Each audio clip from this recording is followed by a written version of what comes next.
Hello, everyone, and welcome to Traders Talk. Now, the purpose of Traders Talk is to give you the truth of trading by interviewing top traders who trade for real and give you different ways to trade the markets for consistent performance. Today's speaker we have is John Piper. John has been trading the market since the mid 80s, mainly writing options, but also trading futures, spread, and binary betting. More recently, he has taken the concepts of his big call service and concentrated on longer term positions in precious metals, mining stocks, and cryptos. The first two have seen spectacular gains in 2020, and John is a firm believer in the prospects of crypto in 2020 and 2021. The highlights of John's career so far have been trading right through the 87 crash, mainly selling put options. Annual turnover exceeding £2 million of option premiums on his personal account, winning a TV trading contest, and generally spending far too much time glued to the screens. John, it's an absolute pleasure to invite you to Traders Talk. Hi, how are you today? John, can you hear us okay? I can hear you fine. I think I'm now unmuted. Okay, that's great. Thiru, and you sound very well yourself. All right, thank you. Now, John, just before we go into the more complex and the more deeper questions, I think it'd be just great to just start off with a little bit of background of yourself. So just let us know a little bit about how did you get into this whole world of trading? How old were you when you started? Why or what event triggered your interest? And do you do other things as well along with trading, or do you do it full time? It's changed over the years. I mean, trading, as we discussed yesterday, is an evolutionary process. You start off one way, and you need to evolve because it's not you aren't a good trader to start with. You need to learn the rules, and you need to plan and adapt to markets, really. I took my first trade actually in '85. I was working with a company in Brighton called the Brombard. In fact, they sadly deceased a few years later, but nothing to do with me. I hasten to add. But they had an investment guy who took Bob Beckman's, who was called now, I think, Investors Bulletin. This is going back a few years. And it just got me interested in Elliott wave theory. So I started plotting the waves in my own time. I was working full time at that point, down in Brighton, in fact. So I sold, I think, sorry, I didn't sell, I bought 3 options in the years between 1985 and 1987. I think one of them made money and the others just dwindled away. A few years later, I was with a friend of mine in Northumberland, and he mentioned that you can actually sell options. I didn't realize you could do that. I was a complete novice at the time. I thought, well, if you sell options, you're getting in the premium. And if it goes wrong, you just sell the other side. And you can't lose, can you? I was thinking in my naivety. So when I quit this job, because I could see it was about to go bust, and I didn't really want to hang around, it was a pointless situation. So I quit this extremely highly paid job, which I think at the time it was on about 50 grand a year. I think the pound's worth a tenth what it's worth back then. So interesting. 500,000. I can't believe it's that much. In fact, it makes no real sense. Although the house I sold a manor house in Sussex in '87 for 360,000, and it recently sold for 4 million. So that the 10 times the dilution of the pound by 10% of its value back then does actually make sense. Anyway. At that point, I thought, well, I'll start trading. I was fairly well set up at the time. I'd done a couple of property deals. We sold the house, in fact, moved to London. And it was a good idea selling the house, in fact, because the hurricane that knocked over all the trees in Hyde Park happened a few weeks after we sold and actually blew the roof off the manor house at the time. Oh, wow. Okay. So it was quite a good thing we weren't there anymore, I guess. So I started writing options. And 87 was a year. So I've got a chart I can show you. Can I show charts at this point or not? I think we'll look at it later. Maybe it's easier. Okay, that's fine. That's fine. Yeah. We had the best signal I've ever seen on Elliott in '87. Very clear 5 waves down, a nice corrective rally. Went on a bit longer than I expected, but it was, it was fine. Then this bloody great collapse. I was trading £50 a point. I bought put options at £50 a point. But the goddamn broker phoned me, and this is a very experienced broker. Clearly, he wanted his commission from, he wants activity, not just people making money. He paid me to sell most of my puts in the opening markdown, which is 200 points. It was still a good, very good trade, but it wasn't as good as it could have been if I just hadn't taken that action. But the signal was beautiful. I mean, one thing we discussed yesterday was my best trade, and on the basis of the wave pattern, that trade was then putting my best trade. I, just being a complete novice, didn't really handle it very well in the later stages. Interesting. And then I just evolved into spread betting, futures. I see. Buying bets came and went. They're a really nice vehicle, but they're still actually on IG, but not so much as they used to be. And now crypto. I mean, I think crypto in 2017 was a great year. This year has been great for gold and gold stocks in particular. I'll show you some charts to show why I think we're going to see something. I'm sure we'll get into that later. Thanks for sharing that. I mean, John, it was good to just see how you started off on this trading journey, isn't it? It's always interesting when we interview everybody else who's come on Traders Talk to see how it all started and how the dots connect going forward. So thanks for sharing that. Just a quick one, just a little bit before we go into the main points. Do you do other things along with trading, or do you just do it full time? Your hobbies, your interests? What is it? I have done. I mean, I do run a trading service, so I have a number of clients I make recommendations to sell out my thoughts on the markets, mainly on gold and crypto at the moment. I mean, the equities are also a feature, but I think they're far more difficult to track than the cryptos and gold and silver at the moment are giving very clear signals. Whereas equities are all over the place. I mean, they suit people, and I'm not, I wouldn't deter anybody from trading that, but I always think that if something's simple, and I personally think gold is a much simpler market to trade for a whole load of reasons, and it's moving, then that's the place I want to be, really. I don't want to start making life difficult for myself. I think it's difficult enough without sort of adding to the issues that you get with the equity markets. Okay, that's great. Yeah, so you just do a trading service along with your trading that you do. Okay, that's great. I mean, let's go on to the main points now a little bit. What's your main style of trading, John? Is it like, are you a swing trader, scalp trader, position trader? Well, I've been everything over the years. I mean, I used to be very short term. I used to be glued to screens. But now, I mean, I find that with gold, owning gold stocks is the thing to do. Because they just motor. Because as the price of gold goes up, there's a gearing factor because they're actually selling the stuff and they have reserves. And I mean, one of my stocks is up 10 times. Some of them have trebled in the last few months with a strong rally. And it's so easy compared to buying and selling thread betting and that kind of stuff. It's you just put your money in and watch it grow. Really, it's just a really nice. I mean, I appreciate you have to have the money to do it. You can trade with options, but then you're back to time and such like, which is withers away if you don't get the timing right. But I think I certainly would suggest people have a decent proportion of their cash in gold and gold stocks, and a lesser portion in crypto at the moment, because I think crypto will outperform gold over the next few years, certainly. Right. So if I get it right, that means you're more of a position trader, right? Because you let it run for months. Is that right? Yeah, I mean, I do shorter term trade as well. And that used to be my main feature, as it were. But I now, my main activity is just to position myself in my portfolio. And I got an ETF which trades crypto, for example. I've got various sort of investments around these. But and the spread betting is a much smaller. I like to keep doing it, and it's something I enjoy. But it's not my main function, so I'm not glued to the charts anymore as I used to be for many years, in fact.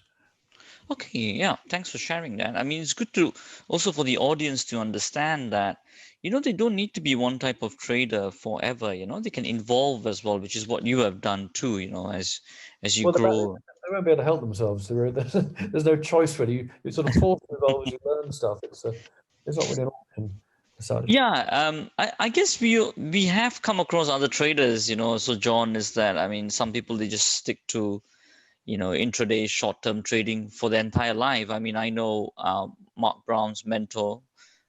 He actually stuck to options trading all his life, all the way up to 70. I mean, most people, you're right. I mean, I think they would evolve and they would do position trading, but some, yeah, they just stick to it. They just like it. I mean, it's everybody to their own, right? Yes, indeed. But I would argue that they probably evolved within that activity. Yes, very true. Good point. Yes, Yeah. absolutely. So yeah, I wasn't limiting it just changing style, but just becoming more experienced is an evolution. Spot on. Yes. As we grow, well, hopefully we learn and we grow, as it were.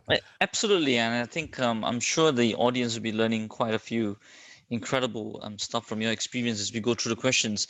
Now we move on to the entry. So, for example, we just want to know a little bit about how you enter trade setups. Like, is there like a concept to all the trade setups that you take? It does vary a bit, really. I mean, if I want to be in something like gold, then I may not be too concerned about the charts, as long as I feel there's a big rally coming. So I mean, I use Elliott wave theory, which I can explain a little later. But I mean, the classic Elliott pattern is a 5-wave pattern, and you get the wave 1 up, wave 2 down, then a third wave thrust. So if we see a 1 and a 2, then I might want to get involved once we see the beginning of 3 to catch that thrust up, and then just stay with it. Really, I don't use stops on my stocks. If I'm spread betting, then I might do the same kind of thing, but I'll have a stop perhaps below the low of 2. I.e. a decent low that I think is important. Yeah, it's similar, but with the stop in place, it's easy to get stopped out before the actual move comes in. So the concept for your entries are basically entering on, would I say, a change in trend towards growth? Would I say that towards the uptrust rather than buying into the retracement itself?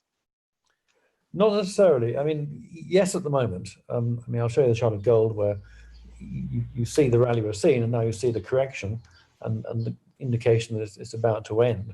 So yes, I'm looking to buy that the end of that correction. The end of the correction, yeah. Yeah. But if I want to be in a market, I mean, for example, my reason for being in gold is a fundamental reason, because all the money printing is going on. So the US has gone mad on this money printing. In fact, the currency will be debased. It happens. In fact, I think there's not one single, what did someone say? There's not one single fiat currency that hasn't actually been destroyed over the years. I mean, the Romans is perhaps the best known example when they started to replace, I think it was B268 BC or something, I can't remember, but the denarius was 100% silver. And by a 200-year process, it was 0.01% silver. And that degradation of the denarius matched the degradation or the collapse of the Holy Roman Empire. And this is something that's happening in America now, most obviously. They're just printing money, debasing the currency. And the same thing's happening. The whole thing's falling to pieces, as far as I can see. I don't know quite who's won the election. It's so close.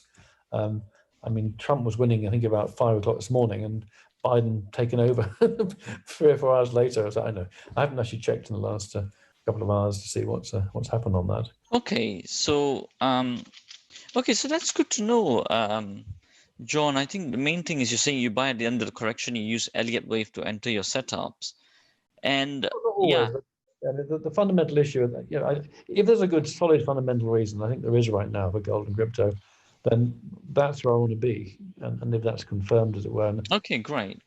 So what does your typical entry look like? I mean, are you like entering on, purely looking at the overall fundamentals and the global scenario, or is it like purely technical analysis where you're entering on the high of a bar, on a breakout level? What is it like? There are systems I use. I mean, if I like what I'm seeing, I might just use a 5-minute bar breakup. I mean, my A minus B system, which we were sold quite extensively, uses a 5-minute bar breakout system. Which, if I want to be on something, then I might, I think this is a good thing, then I might use that with a wider stop, but just to get into it, really. Right. Or a breakout above support or below resistance. Sorry, above resistance or below support. I mean. Okay, that's good. I mean, do you scale into your trades? I have done, yes. It's something I don't do a huge amount of, but yes, I do. I do from time to time. Yes. Ah, okay, so you do. And is there like a particular time when you scale in? Is it at looking at technical levels, or is it on, I'm just thinking back actually fundamentals? I mean, I do some. I still do some option trading. I haven't done so the last month because I thought the election was too risky. But Uh-huh. basically, I start off with normally just a single. I sell either a put or a call, or a number of puts and calls, um, and almost invariably I have to balance it. So I sell a call, the market goes up, so I start selling puts and end up with a balanced position. So sometimes I do both at the same time because it's, but it's much easier. And sometimes it goes okay. It's much easier to just sell a call, market goes down, time value disappears, and you close it. That's the ideal situation.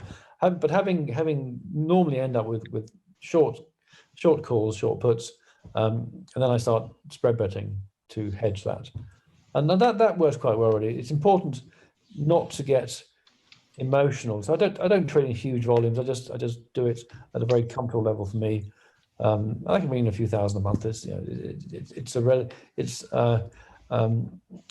not an easy thing to do, and it's quite dangerous. If you get concerned, you can end up with a situation where you can lose quite a lot of money. So I don't really recommend it to people ad hoc. You need to know what you're doing, and it is the most dangerous strategy you can have because you're basically exposed. If you sell puts and calls, options I'm talking about, of course, then you're exposed to both sides of the market. So if you get a rapid move against you, now I always have stops in place. I always have stops to hedge with spread betting, but you've got a volatile market. It's very easy to get triggered. Yes, To yes. hedge, then your stop gets hit, and then you're not hedged, and you're asleep maybe because it's having the middle of the night perhaps, and then it just takes off. So you've got to be very careful with that sort of trading. Okay, good. I mean, so if I gathered it correctly, I mean, of course, you all make more sense once you go to the screens, but just a little bit on the scaling. So you do scale, but not necessarily on technicals. Is that right? Or Yeah, I tend actually just to buy and hold, but just buy and hold? You don't I really think my scale stocks. much. I mean, my stocks are my longer term trades, and I'm sure I have added to stocks over the years. Okay. Um, But what was the adding based on? Was it just that, okay, there's still a lot more move to go, or on a feeling, or? Yeah, maybe the chart patterns it made it to be, well, I bought at a lower level. We've gone up. We've seen a correction. It's time to buy some more. So that might be part of it. I might have sold another stock and I want to put the money in something else. So I might go into gold stock. So it's I mean, it depends on the money. I don't have unlimited funds. So if there's no cash available, I don't want. But if I do have cash available, then I want to invest it. So it's something I'll do as I can, as it were. I Okay. mean, now I'm fully invested currently, really, and I need to find something to take profit on, really, before I can put further investments in. But I'm happy where I am because one's never 100% sure of anything in these markets, but gold, silver, and cryptos look very good positions for the next couple of years or so. Makes sense. Well, just a little bit on the entry before we go on to the next category. So tell me a little bit about your best trade to date so far, John, and what was your thinking behind your entry? Well, we discussed this yesterday, didn't we? And I was thinking about my best trades. I guess there were four probably. Uh-huh. The first one was this Elliott wave pattern in '87, where my entry was perfect. I had these £50 a point on these puts, which I did leg into because I was buying puts at different levels and at different prices, and they seemed very cheap back then. The puts were very cheap. These days are much more expensive. I mean, I know it's a much higher level, but it seemed I don't know, they seemed very very easy pickings as far as buying puts back in '87. At least maybe just my novice view at the time. But that trade is certainly one of my best trades, even if it didn't. And that I made 20,000 on the morning of the crash, which in those days, if it's a time sum of 200,000 in my first few months of trading. But I managed to blow it all, I think, in the subsequent trading as the crash went on, and I hadn't got my position anymore because this broker trading me, just just so to take my profits. Anyway, that was my mistake, not his. But it was a shame, really. I just didn't hold on for longer. Now the next one. So that was on gold, the Elliott wave in 1987, No, wasn't it? I was trading FTSE at the time, FTSE options. Oh, FTSE, okay, on the FTSE. Yeah, I was Okay. trading FTSE exclusively for the first few years, in fact. I did some trades on the Dow as well. Okay. And your reasoning behind entering that trade where you made 20,000 on the crash was just technicals, Elliott wave, was it? Yeah, I've got a chart I can show you when that's appropriate. But yes, Uh-huh, yes, it uh-huh. was, yeah. Okay, It was very brilliant. nice. Wow, interesting. Beautiful. Okay. And Bob Beckman was, I say, was a good teacher. He wrote a book called Super Timing, which is a Super very good timing. book. Okay. It's an excellent book for Elliott. Ah, okay, great. Okay, so that was good to know. Any other traits that come to your mind that you want to share? We can always look at it Well, once we it get was through. one trade that made me over $1 million, I think, actually. But it was because I had a meeting with Agora. Uh-huh. I really like binary bets, and a sort of fairy godmother came into my life, and she mentioned the words binary bets, and then disappeared again. So I studied these binary bets. I thought, well, these are incredible. You don't need stops. It's the great thing with binary bets. You can. I was selling tunnels, as they were called. I'm not sure they're available anymore, but if you sell above 80, a binary bet's stuck in the range 0 to 100. It can't go beyond 0 or 100. So you sell at 80 or 85 or something, which is what I used to do. Your exposure is 15, and your profit is 85 if it goes well. So it's very good, sort of almost 6-to-1 profit loss ratio.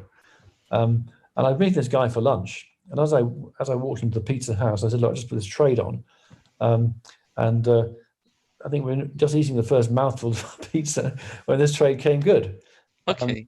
I got like £600 up or something, and he was just flabbergasted that this was so successful, and that landed me a contract with Agora, which was a very profitable contract for a few years. I see. So although the trade itself didn't actually, I mean, it was a good profit. I'm not complaining about 600 quid, but the deal that trade led to was was worth a lot more than that. Okay, got you. Yeah, thanks for sharing that. That was really good. Well, To hear it all that. was good. It was good for me. It was it just the way it happened was quite strange, really. But it was just, well, I call it what you will, but it worked really well. And yeah, that form of trading I really liked. I wrote a book about it called Binary Trading. Oh, nice one. Very good. Very good. But I said I'm not sure they're available anymore. I haven't found any tunnels recently. I had to check with IG. I think professional traders do have access to them, but for some reason that they've made it more difficult. But binaries were a fantastic vehicle in my view. Okay. And then in the category of stop losses, I mean, just to ask you, do you use stops? I think you did mention you do not use No, stops well, at you all. think like binary bets have a built-in stop, so that was Okay. what I liked about it. The stops are the big bear bug of trading, really, because you just get stopped out with some frequency. You have to control your risk. So with options, I control my risk by putting in place an order to buy or sell the market on a spread bet or a futures contract. But so it's like a stop, but again, you get stopped out and you're sort of exposed to the option. I mean, stocks. I'm not really geared. I just just buy the things. So there's no gearing, and I just accept that makes it far more relaxed for me. But they're still performing so well that it's just at the moment it's just. I mean, my best trades. This has probably been my best year actually for a long time. I think because these gold stocks have been fantastic, and I think it's going to get a lot better later this year and next year as well. Same, I think crypto and 2016-17 was a great year for crypto, and my position. And then Just your position trading, you don't use stops, do you, John? No, you don't, not right? with stocks, no, not with stocks. Okay. I only use No. stocks as geared positions. Okay. Okay. And then in terms of how do you usually trail your stops? Let's say, when you're spread betting. If I'm using IG, which I use most of the time, I'll just go and look at the charts, and I'll move the stops to somewhere where I think is appropriate. They're using technicals, yeah? Well, yeah, probably just below support or above resistance. So that kind of thing. So if the market has made a solid, if I'm long, the market's made another low, higher low, I'll probably move my stop into that higher, below that higher low, for example. Okay, that's great. I'm sure when you go on the screens, you can show that a bit more. Just a little bit on risk management. How do you do your risk management? I mean, is it like percentage based, or is it a bit more in terms of asset allocation and portfolio management? What is it like? One of the key things really is not to use too much margin, I think. Okay. I mean, I actually I rarely use more than about 5% on IG. I don't know. So I don't really have huge positions. I keep it. I think it's better to the bigger your position, the more you're like a cat on a hot tin roof or whatever. It's much better to have a relaxed stance and just approach these things calmly, really. And I think it's one of the big mistakes people make is to get too carried away with the margin and leverage. And you don't really need to. It's better to relax and just take your time and just keep it fairly calm, really. Yeah, I mean, I really like that idea. I think it's something that you always mention throughout your book, The Way to Trade Better. And you definitely talked a lot about that. I mentioned that a little bit when you talked about the trading pyramid and as we go on to the trading systems as well. Yeah. Okay, I mean, so good. if you start trading and you're successful, then there's a whole load of ways you can make money. Really, I mean, it is an important skill, and a lot of traders do just over egg it really, and make it very difficult for themselves. In fact, I think. Yes, it's a good point. I think the patience element is what most people do not have, isn't it? Well, Yeah. I'm probably as bad as anybody else, but I guess over the years I have become more patient and more, calmer, I guess, and more relaxed. Yeah, especially in this game, you need a lot of patience. Yeah, I mean, I'm very relaxed on my gold stocks. I'm quite happy with the way it's going. Yeah, it's critical. It's critical for Yeah. success. Yeah, and the market's not doing anything to question the uptrend. Governments keep printing money. There seems to be no reason to take off those positions, really. Spot on. Yeah, very well said. I mean, tell me, the trade that taught you the biggest lesson, John. What do you think is the trade that taught you the biggest trading lesson and improved probably your performance? I think it's just a series of realizations over the years, really. Uh-huh. And one of which is the realization that it's much better to trade at lower levels, not and your own comfort zone. I guess stocks, just the realization that things like gold stocks have huge potential at the right time, especially as the price of gold goes up, the gold stocks multiply that. Okay, that's good. I mean, I think I wrote an article about that once upon a time, realizations in trading, but it doesn't come to mind. It's one of my books somewhere, I think. okay. Possibly by binary trading, perhaps. Anyway, I can't remember, but there are a whole series of realizations one goes through. Yeah, okay, I got you. I understand. Is there anything that comes to your mind that was a realization that you would like to share? That is it mainly to trade at lower levels and be in your comfort zone? Would that be the one? There were quite a few actually, but I can't remember they all were now. Okay. Okay, never mind. I mean, when it comes to your memory, you can always share. So just going on into exits, I mean, do you have like a predefined target for all your trades, or do you? No, I never use targets really, or at least very rarely. I just let it happen really. I've got no fixed view on things. I mean, normally I will take some profit if I've got a good profit, especially when spread betting. I'll just take a portion of that, say half of that. And I think that's quite a good thing to do as well. It's good to be paid. I mean, we're working, so we should get paid. So it's good to take those profits when you see them, but not the whole lot. Just say half, and I'll then add later on if I feel that there's a good entry point. So yes, but no, I don't really use targets. I might put an order in to sell at a certain point. Quite unusual actually, but it's something I've done from time to time. I guess if there's a major resistance level or something, I might use a limit order in that situation. Then how do you then base your exit decisions? Is it just on discretion? For example, your gold stocks at the moment, when will you decide to exit them? Is it based on fundamentals, on where the trend is? This is difficult with gold because we could just keep on going. I mean, part of the profit is coming from the debasement of what keeps the score, i.e., the currency. So if you're making money because the dollar and the other fiat currencies are basically being devalued, then your profit is also being devalued because it's measured in those currencies. So there is an element of that, especially with gold itself, because it sort of reflects. I mean, obviously, there is buying, and that buying pushes the price up. So we saw a very strong rally in gold earlier in the year. Crypto has yet to see that, in fact, but I think it's now started a bit. I mean, the institutions are now starting to go into crypto, and of course they have a lot of buying power. It's still a very small market. Well, what you tend to see is you get the nerds make the money to start with, and I don't mean that word in any way in an insulting manner. I wish in ways I was a nerd. I mean, I wish I had more computer knowledge that a nerd would have. But in 2010, between 2010 and 2014, the nerds made a lot of money out of Bitcoin. Then you had the general public who rushed in 2017 in particular, and of course a whole load of people dragged in at the top, and that was the general public. And the third rally, which I'm expecting now, is the institutional rally, where the institutions get involved. Now the thing is more mature, and that is happening. And I mean, PayPal now said they will store Bitcoin. It's a bit of a double-edged sword because you can't actually take it out again. You can transfer to other people within Bitcoin, but you can't remove your Bitcoin from the PayPal ecosystem.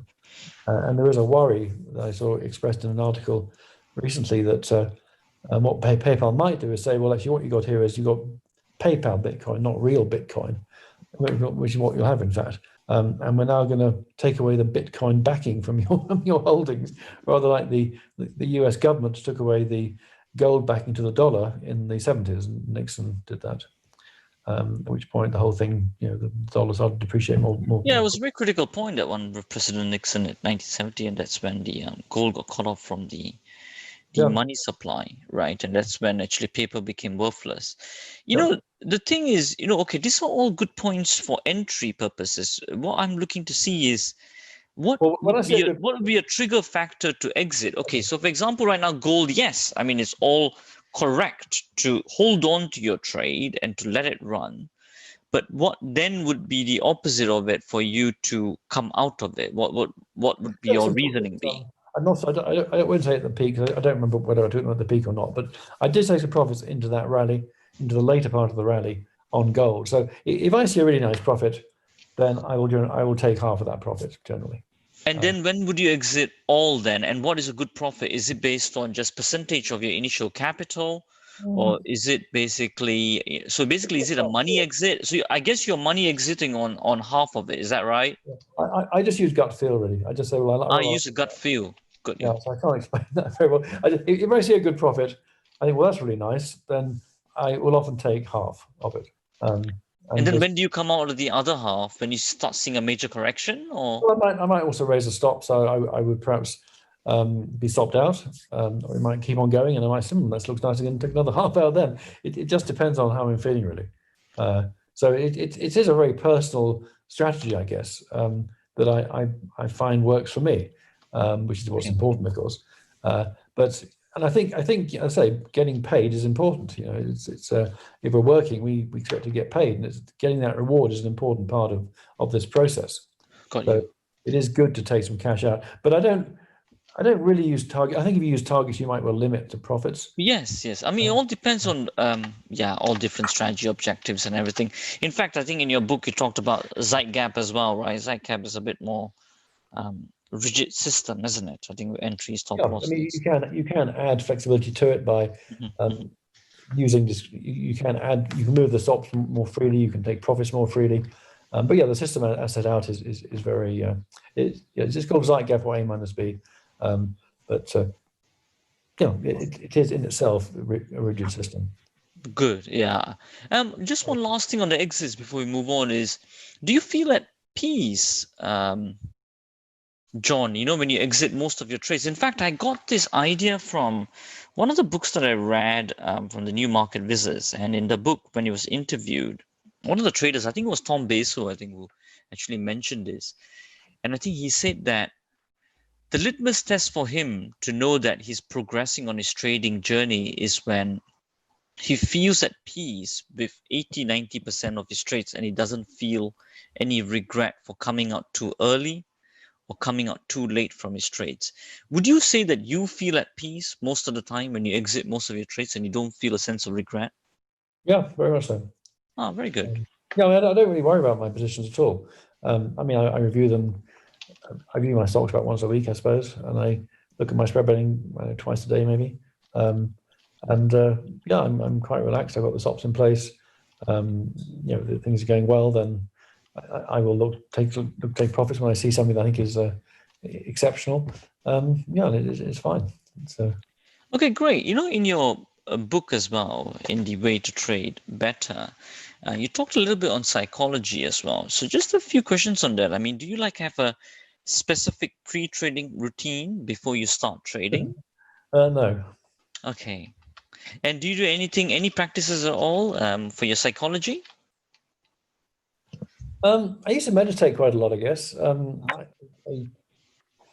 used to exercise quite a lot, but I have an irregular heartbeat now, so I walk still. So that's I think exercising. I think it's important to be fit and healthy as much as you can be, Yes. because this is but trading is a fairly serious business, and I think fitness is important with anything, of course. But certainly with trading, I mean, it depends on what you're doing and how you're doing it, and everything else. But and there are very unfit traders who are successful. So it's not an essential thing. I think it's a sensible thing. I mean, I probably have done routines over the years, but I mean, I spend a lot less time now than I used to. So in the years gone by, I would spend almost a whole day looking at a screen, which looks like pretty much insanity to me now. I wouldn't want to do that again. But no, I've got it controlled to an extent. I'm trading a smaller number of items probably. I mean, when I'm doing the option trading, that's a bit more intensive, but I probably check the market about 6 times a day when I'm doing that. But you're taking in premium, putting in stops to hedge. So you sort of got this goal of maybe I don't know, £2,000 a point, which is sitting there, which if you just don't get exposed, it sort of falls into your lap almost. I mean, it's not quite that simple, and it's probably a bit less than that, in fact. Depends on the volatility in the market. But it does need to be monitored quite carefully. I mean, I do get alerts when positions are triggered, so that does trigger me to see what's going on, especially if a spread betting position gets stopped out or something. So I have to review it quite carefully then. So it's a lot more intensive, but I quite enjoy doing that. It just depends on what I'm doing at the time, really. Yeah, I mean, like you just nicely said, I think focus, attention, and discipline is important, and for that, the meditation exercise is good. I mean, you dedicated one whole section in your book, Way to Trade Better, on psychology techniques as well. And psychology is critical. I mean, you got to get your psychology straight. You are the person trading the market, and if you've got psychological triggers, which you find yourself doing stuff that you shouldn't really be doing, then you've got to iron that out. We all sort of build up a way of living, I think, which is our psychology and patterns to our life. Often in the trading world, these things aren't so useful, I think. I'm trying to think of an example. Quite hard to. I suppose being careful with your money, which my mother was. I mean, I was born in the after the war in the UK when there was still rationing. I think I was born in '53, which is 8 years afterwards. But there was still rationing. My mother went through all that, so she was very careful with her money and tried to make me very careful, which she succeeded to an extent. But in the markets, that can be a problem because you've got to give the trade room to breathe. And if you're putting your stops far too tight, for example, which is part of your psychology, then that's an example where you need to sort of relax a bit and just maybe reduce position. I mean, reducing position size is a huge help, actually. Just reducing position size can make a huge difference to your trading.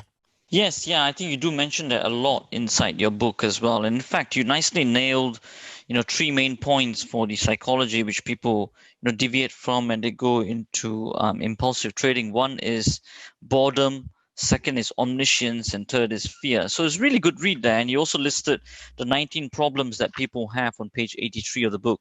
So really great job on that, actually. I mean, that you have. sounds good. Good stuff. But yeah, certainly, if you sort of get emotional, I mean, there is this. We have these emotions, we have our instincts, and we have the sort of thinking part of the brain. And if you're triggering emotions and instincts, as fear, of course, does, then you're starting to behave in a sort of automatic way, and that may not be very useful. If you start to get frightened and you just close the trade, that may not be the best thing to do. So yeah, it's very important that you are in control of your emotions and your instincts. Yeah, very true. Now let's we still got a little bit more time. That's great. We've got about 10-15 minutes. Shall we go onto the screens, John? You can share your screen. Yeah, I'll sure. I'll stop the share over here, and then I will just make sure that all panelists get as well. So I think you should be able to share your screen right now. Okay, well, this is. Can you see that clearly? I think it's as big as I can get it for some reason. Yes, I can see that. If you can see from the audience, if they can see it all okay. If you can just type into the chat box, if you can see John's screen, that'd be great.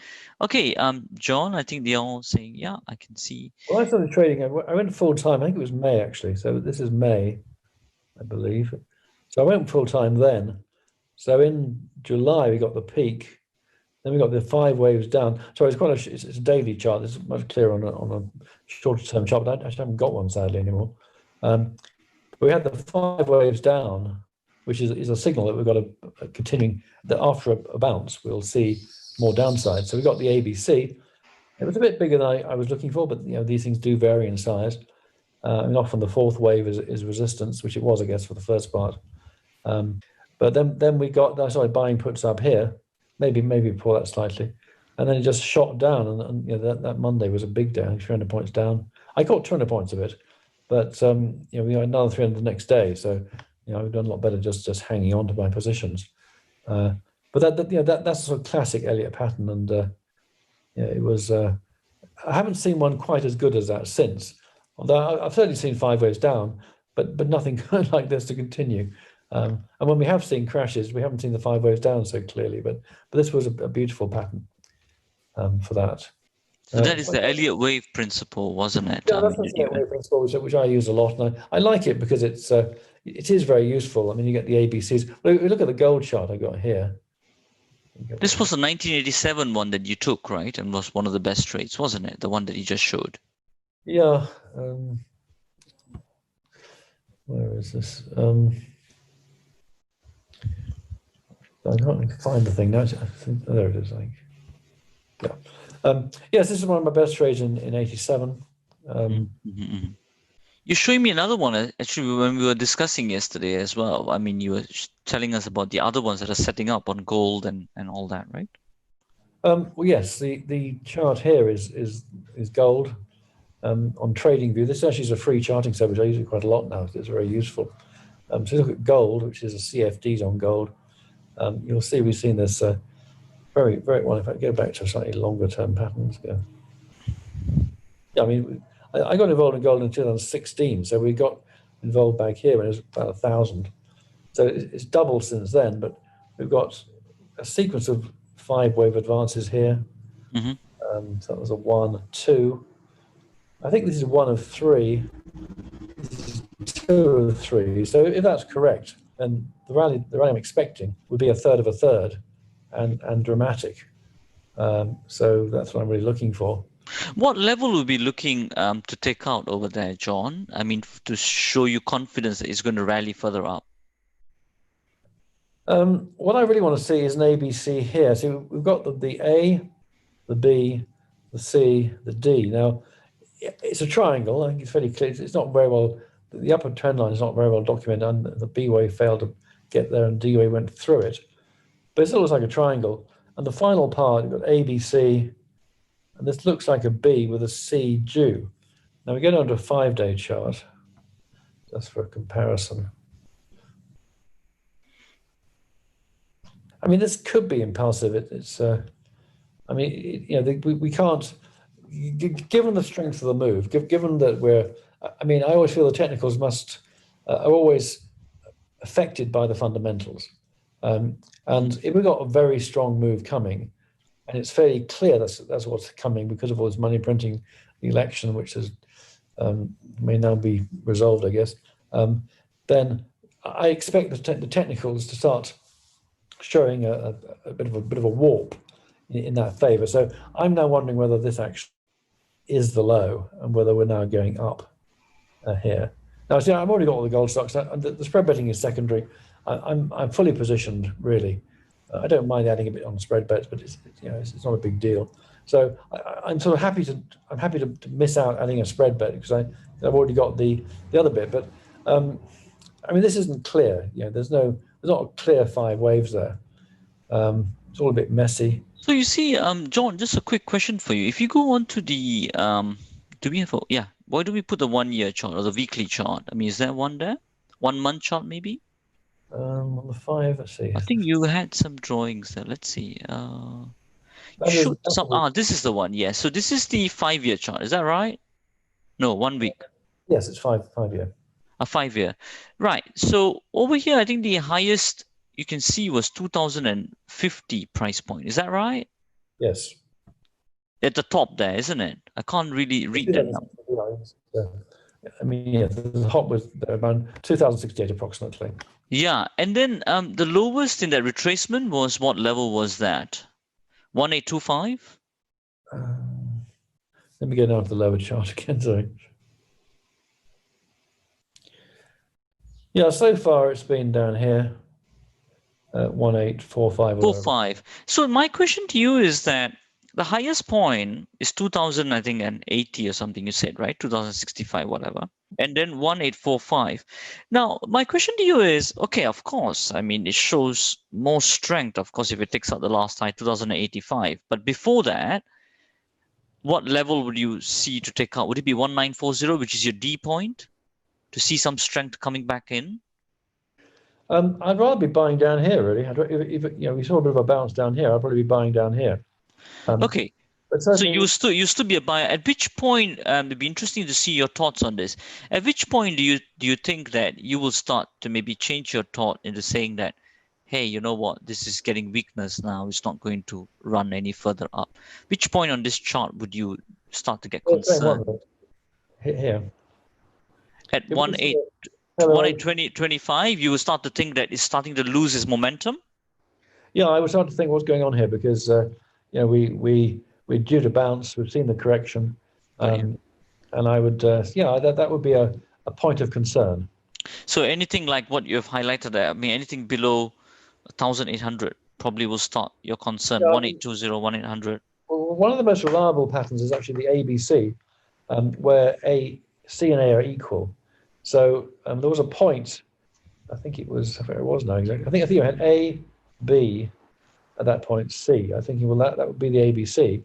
So that's the calculation there, because it all became different. It didn't do that. It became a more complicated pattern. But we need some impulsive move. We need an impulsive move. I can understand that. Not reaching the E because of the fundamentals looking so strong. In my perception, I mean, and I say that it's important you work out your own perceptions in these things and form your own conclusions. I'm not saying fundamentals aren't really my strength, but the money printing is a fact, and it is the reason for the rally. But I know these things can change, of course, also. But this is yet to convince me. Same with crypto. Actually, we've got a similar pattern on Bitcoin. Shall I show you that? Or yeah, of course, yeah. I mean, I should have silver just briefly because it's a very similar pattern. I say this is a free charting service, so it's very good actually. I think I actually pay because I use I think there's a point where you have to pay a certain amount of money, but you can use it for free to start with. Silver is something that we really look into, John. I mean, we trade it as well, and we invest it for the long term too. Sorry, I missed that. No, silver is something that we trade. Silver is something that we trade here at MTM, regularly on the live trading room, and also, we invest it for the long term too. Okay, good. Yeah, so it'd be good to see your thoughts and your analysis on this. Well, it's the same thing, really. I mean, you look at the 5-year chart. We got. I mean, silver is really lagging in the sense that the ratio, the gold-silver ratio, is well down at the moment. Mm-hmm. People are talking about a 3-digit silver to make up for that. We had this huge, great triangle between 2016 and 2018, actually in 19, in fact, a break to the downside, then a bit of a rally, another fall, then a really strong low at $11. And it's now $30. So we got another clear pattern here. I mean, it could be a 1, 2, 3, 4, 5 with a very strong 5. And again, we've got this triangle, which looks pretty complete, but it's actually there's a 50% level is here. So sorry, that's not a low. It's I'm looking. So as soon as it lines this chart, it's sorry, that's something else. So the low actually was here at the moment, which is at the about 40% level. But if it did come down to the bottom here, that would be 50%. So that would be something that would be quite a strong low, I think. If that happens, it may not, of course. But we have got a very I mean, it's definitely a corrective move. You know, ABCs everywhere. Where's my cursor? So ABC, ABC, ABC, for a messy thing there, and A, B, and C. If we're going to see the C, but again, if we look at the action since the, let's go to the 5-day chart, the action since this low here, around 22.5, it just doesn't look very impulsive. It's not a bad move, and it's a good strong move there. Maybe C to there, perhaps. 1, 2, 3, 4. I mean, it could be a 5, I suppose. I mean, you could have a 1, a 2, maybe a 3 to there, perhaps, and a 4. And then you've got an ABC here. It's 1, 2, 3. I mean, it doesn't count very easily. Then we've got this really strong impulsive move here, which rather suggests, and then an ABC. Yeah, I mean, I think from my perspective, my analysis, it looked like it's going to go down. But I mean, if it can make it above 24.5, then that might be encouraging. Okay, great. Okay, 24.5 you're looking at. All right. Okay. But when did you look to see how you were looking to enter into silver? I mean, what was it, the Elliott wave pattern again that you saw? Then you saw that. I was just looking. I just wanted to buy silver stocks and gold stocks, and I just started. Okay. So I thought, well, look, the time's right to get into this. I mean, when you see let me go back to the 5. When you see that sort of strong low, back, that was 2020, of course, not so long ago, really. I may have gone in before then, I'm not too sure. But I just wanted to get into gold and silver, and I bought stocks accordingly, really. I've been accumulating gold and silver stocks for a few years. I mean, I started looking at gold more than silver since the low in 2016. So it's just something I've been accumulating over that years, and you know, it has just done very well in the last few months. But also, it's done pretty well before. But you know, this year has been spectacularly good, really. And I think one thing for the audience, I think, to keep aware of is that regardless of all the news and the volatility, I must say that gold and silver have maintained their prices. They're not really getting susceptible to those volatility shocks, isn't it not, John? Yeah, no, it's a good it's a good stock. Sorry, a good hold. It's one of my stocks that went from. Greatland Gold. Okay. I'm not sure why I'm in Greatland Gold.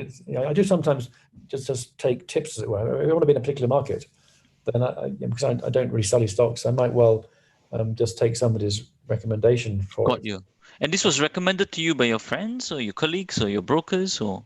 I don't know. I've no idea now. All right. Okay. Can't remember. I just sort of buy. If there's somebody, there's a guy in the US. What is it called now?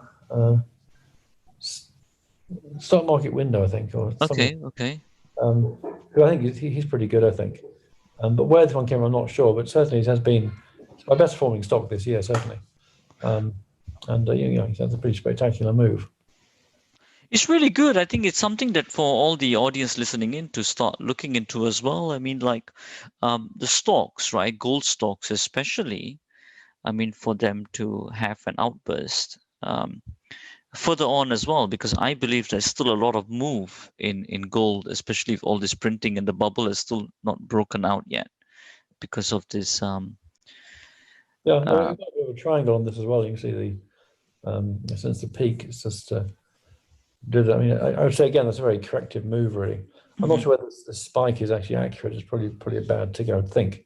May not be, but it seems rather dramatic fall. Okay, great. John, I think we are just approaching our time just to finish up and wrap up over here. It's approaching near to 2:30. Is there anything else you want to share with us? Let's just a quick look at Bitcoin in that case. Of course, yes. Uh, You're very big into crypto, which is very good. I mean, because it's a very, very big upcoming market with a lot of up potential. Well, I think so, yes. I mean, and look at the 5-wave pattern. So we had this huge rally, and I got in around here. It happened. Yeah, it broke into 13,000, isn't it? Yes. Yeah. Well done. Yes. We've got this ABC correction down to here, and now this looks impulsive. Okay, got 5 was up to there, regular ABC to there.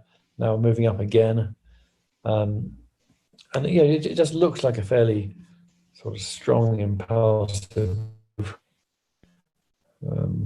With a 1, 2, 3, 4. I think we're in a correction now with a 4th wave coming in, and then a 5th wave coming. So I think we're due a bit more of a correction now as it happens. Oh, you think there will be a bit of a correction? Okay. I think this will probably just see a bit of a decline. All right. Another rally, another decline, and then we'll. So I think probably 2021 is when we're going to see some fireworks. I think we may not see too much this year now. Got you. Understand. Yeah. Okay. Very good. I mean, thanks for sharing that. I mean, it was really, really good. I mean, the crypto, the gold, and the silver is all you're looking at. I mean, would you be looking into scaling into any of this, into crypto, the Bitcoin, or anything at all? I've got quite a decent holding already, in fact. So I might add to it. But actually, again, I don't really need to. I've got a fairly good position. It's not something I might spread bet Bitcoin, although it's not the easiest thing to spread bet. Yes, exactly. Yeah, it is quite tough, isn't it? Yeah. But it's something I do, and it's it's worked out to an extent. I think it's not easy, and you have to use stops really because it's so volatile. It's so volatile, the stops often get hit. So yeah, it's a matter of taking your pick. I mean, you can just monitor things. I mean, you want to be glued to the screen. One of my preferred trading tactics, say on the Dow or indeed a crypto, is just to buy new highs where I think there is or just buy volatility actually. So if we see a strong spike, and the wave pattern suggests that that move is going to continue, I might just buy the volatility and just monitor it. But see, again, it means watching the screen all the time, which I've rather gone off over the years. But it's a good trading tactic. You can certainly get good positions that way.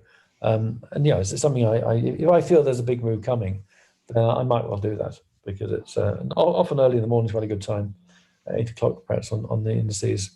It's just something that you can just pick up a good position just from trading volatility, but you have to really watch it because you put a stop and it's too easy to get triggered out. But if you watch it, you can at least use some intelligence as to applying your exit. Okay, that's good. Okay, I think just to wrap up, just as we are going to just give some materials that the clients, that the audience can use to know more about you. Just while we are doing that, if you guys want to just type in any questions that you may have from today's session, just go ahead, feel free to type it into the chat box. As they're doing that, John, just want to ask you, where is a place that they can go to find out more about you? My website, really. I mean, I'm always happy to people email me if they want to just have a sort of chat. Mm-hmm. I mean, obviously that can be a slight problem, but I find that the numbers don't tend to be too huge. But if someone's got something that's sort of pressing issue they want to talk about, then as long as it's not too long a call, that's okay. But my website is www.johnpiper.info, info. Let me just share my screen and show that to people. And I think as I'm doing that, if you can type into the chat box your email address if you want to, for people to contact you, that'd be great. So if you can just type. So audience, so here I am at John's website, johnpiper.info. If you just want to learn a bit more, you can always type in your name, email address, submit, and they'll be in contact with you. Another thing I did want to mention as well is John's book as well, The Way to Trade Better. You can go to Harriman Publishing over there and you can buy the book just there, either as an ebook or a hardback version. Okay, I think that's that. Am I seeing any? Yes, I'm seeing some questions coming in, so we will take a look at that very shortly. Anything else that you want to add, John? I think you've probably drained me dry through, actually. No, I think I've probably covered the ground fairly well. Well, hopefully I have, and obviously it's in the panelists' mind. It's important, not my own. But sorry, not the audience's mind. But yeah, I think I've covered the ground quite well. Hopefully I've covered the ground quite well. Let me. Yes, I think thanks for the insight. I think it was really great. I'm sure that we'll be setting out the recording as well if people want to revisit it. And I think you showed some really great insights into the Elliott wave pattern, your best traits, and things that people can incorporate into their trading strategy going forward. Looking into gold, silver, and crypto was really insightful, really good. And your best trade from 1987 on the FTSE was really good to hear on that too. So. Say one thing actually. I think because when I started trading, I was sort of drawn or driven almost towards the indices. I'm not quite sure why now, but I think it's much better to start something like gold and silver, where it's much easier to trade really, and I mean decent profits. And the indices are probably the most difficult market in my opinion, and it's quite odd really that people do trade that when they could trade something that's easier and simpler and you know, without the same volatility. Although sometimes you get the volatility, but it's you know, it seems to me worth much better market for beginners, I think, certainly. And You mean the indexes, right? Or no, I mean not trading, avoiding the indexes. I think the indexes are more difficult. okay, and you usually recommend the? Sorry. So you are telling to avoid the indexes, and you would recommend the. I think gold and silver are a nice market. Gold and silver. You're saying less volatility. Yeah, it makes sense. I think. Yeah, absolutely. I mean, I avoid FX myself. I don't really get on with FX terribly. And yeah, I've traded FTSE and DAX, Dow, etc. fairly extensively. I still do, in fact, but I'm certainly concentrating on gold and silver at the moment. And crypto is not easy, but I think it's certainly worth having some in your portfolio, and certainly some Bitcoin. You can, of course, buy bits of Bitcoin. You haven't got to pay 14 grand for one Bitcoin. You can just pay 1 grand for a slice of Bitcoin. And the altcoins, I mean, it's a more difficult subject, but yeah, there are some good altcoins as well. I mean, Chainlink, for example, looking at today is appreciating nicely. Anyway, I think yeah, that's maybe a topic for another day. Yes. Thanks for sharing all of that, John. I think definitely some points that people can think on, and I think if we've covered all grounds and all that, there are no other questions coming in. I think we'll just wrap it up for today. So thanks so much, John, for coming. Sorry, the questions? Did you say there were questions? The questions, let me just see. I think there were one or two that I can see from my side. I think the main question that I was having that was quite repeating again and again was, if someone were to enter into gold or to crypto, what levels should they be looking at, and how should they place their stops? Well, I think that if you're going to use stops, then I think probably the time is not quite right on either market. Mm-hmm. I think it might be right very soon. Well, I mean, if you look at the chart I just showed on gold, I mean, a break below that lower trend line would be the obvious place for a stop, but it's quite a long way away at the moment. Mm-hmm. So it may be too far. Crypto, I mean, having just shown you the chart and expecting a bit of a decline, I wouldn't be buying more crypto at this point. I'd be waiting for another opportunity, really. So, in fact, on both markets, you know, I do run a service which would help you with this if you're interested. But if you want details, just ask. I'll send them through to you. But that's, you know, it's currently. I think the time is not quite right. If you want to put a portion of portfolio into gold stocks, and I think that would be something else, because you know the gold stocks behave differently. They don't behave quite the same as the markets. You're not geared, so it's not quite so critical. Yeah, I think if you wanted to put 10% of our portfolio into gold and gold stocks, then that would certainly make sense now, because we're quite near the lows, but we're for a spread bet perhaps a bit too far away from where it might go. Okay, good. There's just one more question that's come in as well, John. Sorry, do you want to carry on a bit more? Yeah, I do. I mean, I do trade Ripple. A colleague of mine is very keen on Ripple, as it happens.